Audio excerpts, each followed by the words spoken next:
सभी मित्रों को मेरा प्रणाम।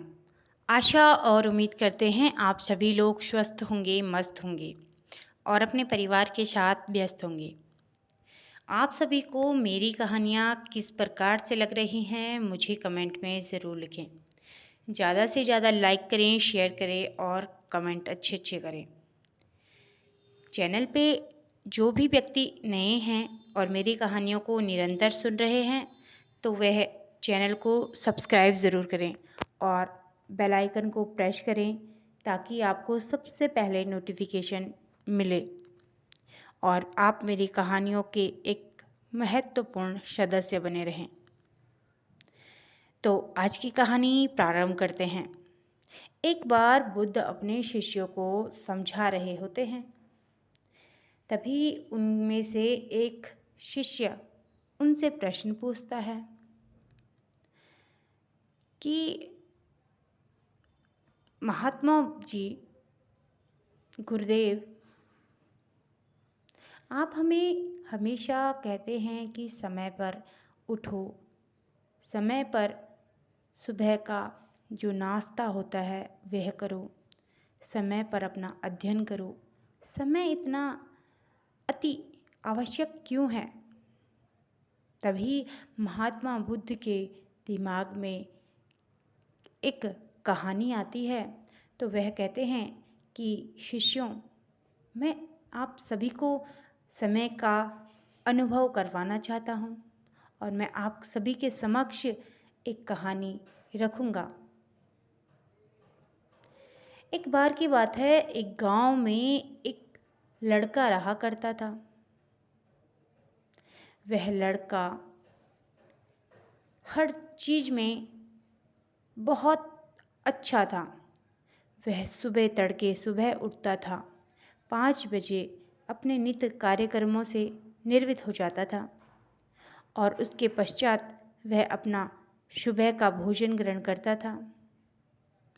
सुबह का भोजन वह अच्छे से लेकर अपना जो और दिन का कार्य होता है वह उसमें लग जाता था। ऐसे ही वह करते करते अपना सारा दिन व्यतीत करता था और उसके फेस पर बहुत अच्छी चमक थी। उसके मुख पर एक तेज था और सभी गांव वाले उसकी इस तरीके को बहुत अच्छा मानते थे कि वह सुबह उठ जाता है, नित्य अपने कार्यक्रम जो उसके रोज़मर्रा की जो जीवन में चलते आते हैं, खाना खाना, शौच जाना इत्यादि, पूजा, अध्ययन, योग, साधना, ध्यान जो भी होता है वह उसे बहुत ही अच्छे प्रकार से करता है और जितने भी लोग आदि हैं उनको भी समझाता था। लोग उसे बहुत अच्छा और सम्मानित व्यक्ति मानते थे। वह लड़का अपने गांव में एक सम्मानपूर्वक जीवन जी रहा था। उसकी सब इज्जत करते थे और सभी लोग उसकी तारीफ करते थे। तभी एक दिन उस राज्य का राजा उसे वहाँ अपने महल पर बुलाने के लिए अपने सिपाहियों को भेजता है। वह जब अपने सिपाहियों को उसके घर भेजता है तो राजा का हुक्म समझकर वह भी उन सिपाहियों के साथ चले आता है। राजा जी उससे कहते हैं कि क्या मैं तुमसे एक प्रश्न पूछ सकता हूँ? तो तभी वह लड़का कहता है, जी ज़रूर, पूछिए महाराज, क्या प्रश्न है आपके? मैं कोशिश करूँगा कि मैं आपके प्रश्न का सही से उत्तर दे पाऊँ। राजा घमंडी था। उसने प्रश्न पूछा, जीवन को आज तक तुमने क्या समझा? वह बताने लगा कि मेरे अनुसार जितना भी मैंने अध्ययन किया है और समझा हूँ अभी तक, तो मैंने जीवन को समय समझा है और समय का जीवन से डायरेक्ट कनेक्शन है। महाराज कहते हैं, ऐसा कैसे? जीवन जीवन है, समय समय है।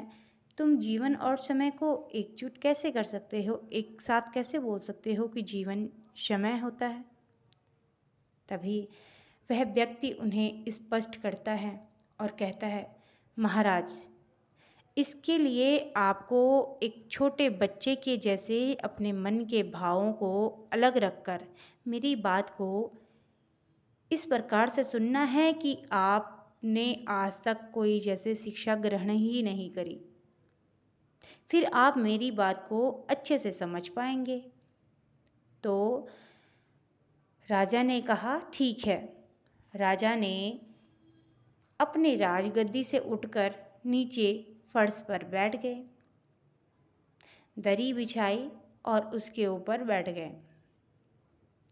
अब वह व्यक्ति उन्हें समझाने लगा कि अगर हम अपने समय को महत्व देते हैं तो हमारा जीवन जो है वह हमें सफलता की ओर अग्रसर करता है, और अगर हम उसको अपने समय को महत्व नहीं देते तो हमारा जो जीवन है, हमारी जो सफलता आने वाली होगी वह भी रुक जाती है। कई वक्त ऐसे आते हैं जब हमारे अंदर आलस और चिड़चिड़ापन, गुस्सा, क्रोध आ जाता है, तो वह समय हमें बहुत ध्यान से अपने मन को शांत करके उस समय का सदुपयोग करना चाहिए। हमें अपने क्रोध को अपने भीतर ही दबा के रखना चाहिए। हमें अपने आलस को ख़त्म करना चाहिए। हमें अपने समय को ऐसे खराब नहीं करना चाहिए। राजा इस बात को बड़े अच्छे से समझ चुके थे और उन्होंने यह बताया कि समय का सदुपयोग किस प्रकार से करते हैं। सुबह आप किस वक्त पर उठ रहे हैं, इसी से आपका पता चलता है। सुबह आपके नित्य कर्म कितने कितने समय में हो रहे हैं, यही आपका आगे आपका जीवन तय करेगा। इसलिए कभी भी समय का दुरुपयोग नहीं करिएगा। अगर आप समय का दुरुपयोग करते हैं तो एक दिन समय भी आपको बर्बाद करके छोड़ेगा। यह जब राजा को समझ में आई तो राजा ने दूसरे दिन ही अपने सभी मंत्रीगणों को बुलाकर एक बैठक बिठाई और उसमें कहा कि आज से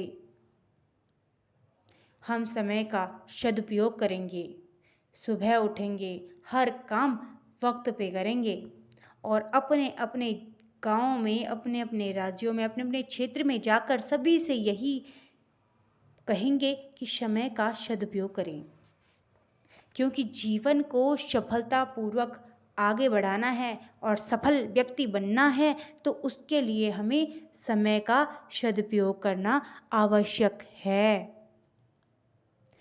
और उसके पश्चात वह सारा राज्य खुशहाल बन गया। कई वहाँ के नौजवान अच्छे अच्छे व्यक्तित्व के निकले और सफल बने। उस गांव का वह व्यक्ति भी बहुत सफल व्यक्ति बन चुका था। बाकी सब भी सफलता की ओर अग्रसर थे और सारा गांव, सारा राज्य खुश हो रखा था।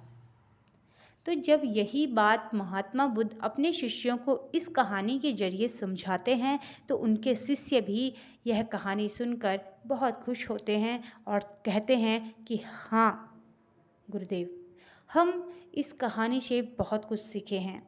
हम सीखे हैं कि हमें समय के अनुसार वह कार्य करना चाहिए जो कि हमारे लिए अति आवश्यक है और समय का हमेशा सदुपयोग करना चाहिए, न कि समय का दुरुपयोग करना चाहिए। अगर हम समय को समय पर कार्य करते हैं, समय पर अपने वर्क को पूरा करते हैं तो हम एक सफल व्यक्ति बन सकते हैं। और अगर हमने अपने आलस में आकर समय का दुरुपयोग किया तो एक दिन हमें समय ज़रूर बर्बाद करके छोड़ेगा। यह कहानी आप सभी के लिए समय पर थी।